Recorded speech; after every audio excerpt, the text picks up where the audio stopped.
Haleluya shengero ry'Imana. Yesu ashimwe cyane. Bakaze ngaha kugira ngo nshigikire ijambo umukozi w'Imana yavuze ko Imana ibaho ivuga kandi igakora bigashimwa. Umunsi wa kabiri ku mugoroba nariko ndanyonga imodoka ndi mwibarabara, ikwasiteri iraza iramboma iranzeka, haraciye umwanya ntazi byabaye ko numvise ibintu bishwararara cyane, kumbe nibiyo by'imodoka yiwanje yamenetse kuko apitse inyuma mu mugongo. Ico gihe nyene baca bava muri yo kwasiteri ibihungu menga bitera ibyuma by'iboko bininiya kugira ngo bize kumubita. Yego baze kumubita. Ico gihe abantu babibonye, ndazi ko n'abapolisi babonye ko ari jewe nagonzwe, baca baripanga baza ku ruhande barindiriye ko bamaza kwikombe kugira baca bagira ukuntu. Mugaye Imana yarakinze ibyo byose n'ibyabaye. Baguma banyegeka ko amakosa Mana. Opeti arazara pima araheza, ahejeje akatwati twitahire tuzakwisigura bukeye tugiye cyasanga haje ibigabo bine nyene by'umufa by'umusozi.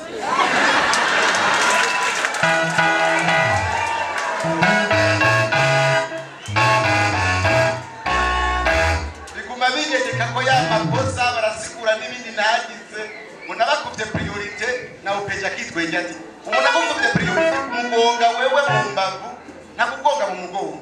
Oro je bankubise mu bubaze mu mugongo. Hanyuma upeja ati jewe resi njimanza kazima ndabumbira igenda cyane. Hasigaye kuri ubanza ruzoba ndazogenda kwa procureur. Aho hari ku munsi wa gatatu.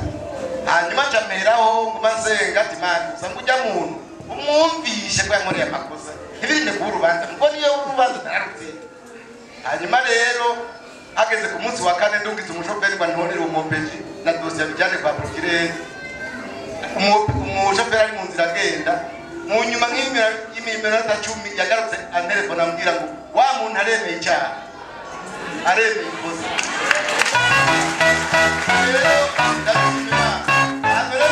Imana irakomeye iravuga kandi irakora bigashimira. Nuko abakozi b'Imana bugabo n'uyu mukozi w'Imana arimo bambwiye ati senga genda bona accident. Hari abantu benshi baberetswe iyo accident itaranaba, kandi ubu bugira kabiri umukozi w'Imana yeretswe ngira accident. Halo n'indi yigeze kwerekwa ati hari ikinogo mbona kikwimbiwe, ati fata amasengesho y'imizi 3 utajyutanywa, hanyuma Imana irabikura uzobona igisazi n'ikinogo cyawe mugabo ntuzokibona. Naragize accident y'abantu 9 mu modoka, umwe niwe yapfuye mugongera cyane ntari gukomeye. Rero Imana irabaho bantu b'Imana. Amen. Oh, dukomera amashi umwami Yesu. Niyo accident Imana yari yayinyeretse imbere yo kwiba. Ndamubwira ati senga mbonye bakugonze cyane.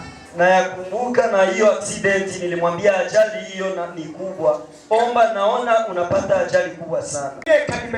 Amenambia kwamba linajulikana mapema. Ngo ivyo nibikibaye sinipfu. Hiyo ajali haitatokea tena siku. Kandi mu bintu Imana yari yanyeretse. Na nyamba Mungu alinionyesha. Nabona bamugonze ku ruhande rwiwe. Niliona aligongwa sehemu yake. Kandi mbona arapfuye. Na nikaona kama alipata ajali ya kifo. Nakubwiye ati mbonye upfuye.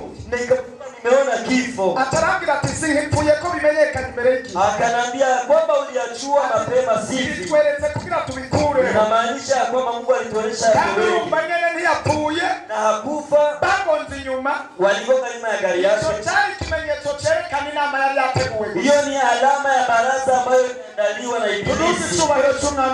Amen. Hallelujah. Amen.